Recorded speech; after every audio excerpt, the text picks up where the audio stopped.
Why, she's long been one of the favorite targets of the president, who parties with pedophiles, because she's smart, passionate, committed, and, well, tougher than hell. And maybe those are all the things he's not, but wait until you see Senator Elizabeth Warren earlier today on Squawk on the Street on CNBC. She just eviscerates her colleagues that stand in lockstep with this swell and sometimes swollen idol of the GOP, the always tasteful and eloquent.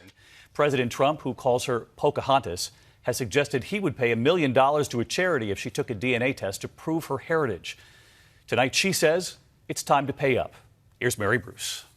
His opponents say it's a racial slur, but President Trump relishes his nickname for Senator Elizabeth Warren. Pocahontas, Pocahontas. Pocahontas. I mean, Pocahontas, Elizabeth Warren, seriously. Trump seizing on Warren's claim that she is part Native American, even once leveling this challenge. I will give you $1 million to your favorite charity, paid for by Trump, if you take the test and it shows you're an Indian. Trump claims that Warren used her heritage to help her get ahead, but there is no evidence it advanced her career. Still today, the Massachusetts senator who's eyeing a 2020 White House run took up the president's challenge, releasing this video showing her receiving the results of a DNA test. What do the facts say? The facts suggest that you absolutely have a Native American ancestor in your pedigree. Well, earlier today on CNBC, Senator Warren joined the Squawk on the Street panel for really an eye-opening breakdown of the breakdown of trust nationally and internationally that Trump engenders with his tell me what I want to hear directives and subsequent departmental dismissals. This is really dangerous territory, kids. But before we show you her choice words for the president who parties with pedophiles and the party that protects him, well, let's set the table with Senator Warren's choice words for greedy billionaires, opposed to Zohran Mamdani's agenda for the Big Apple. Hey, it sounds something like this. What Zohran is saying is, I want people to be able to afford to live in New York City. That's what keeps it a vibrant city. That's what makes people want to live Nobody here. disagrees with that, Senator, but raising taxes in order to do it? Why is that the answer? Oh, dear. Are you worried that billionaires are going to go hungry? Oh, man, she was just warming up, as you're about to see. It's our featured segment from today's great interview there on CNBC. You'll see Warren reserves her most biting criticism for that big golf tournament winner and this is a quote from her, his toady suck-ups. So let's watch Red Sox fan and senator from the Commonwealth of Massachusetts take a swing at the orange monster. What was your reaction when you heard he was firing the BLS commissioner? Well, look, you get bad data, you kill the messenger, right? And that's Donald Trump, because he thinks he can bend reality. If he can just tell a different story, then everyone will have to believe his story.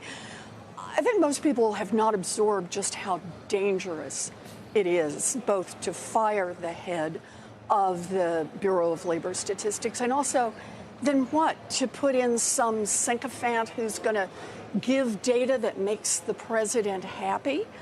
That's certainly the message he's communicating. And when that happens, who believes the data? So he's got some toady suck-up in there, and a month from now, let's just say good data come out. How many people have to discount that data and say, not really? Even if it's bad data, how many people say, I wonder how much worse it might have been? And that's the thing to remind everyone. The United States data collection in the economic range is the best in the world. We are the gold standard. Improve data collection. But don't call it rigged, because this is like taking value that the United States has literally spent decades and decades and decades building up, and Donald Trump just strikes a match and sets it on fire. He tells the entire world, don't trust data coming out of the United States. Lord, is that Do you have expensive. any expectation there's something you and the Congress can do about it? Well, yeah, this is our problem. I mean, obviously, all you're in the along. minority party, but... Well, we have Republicans, in theory. They could just stand up to him, but I say in theory. It's the most spineless bunch of people I've ever seen.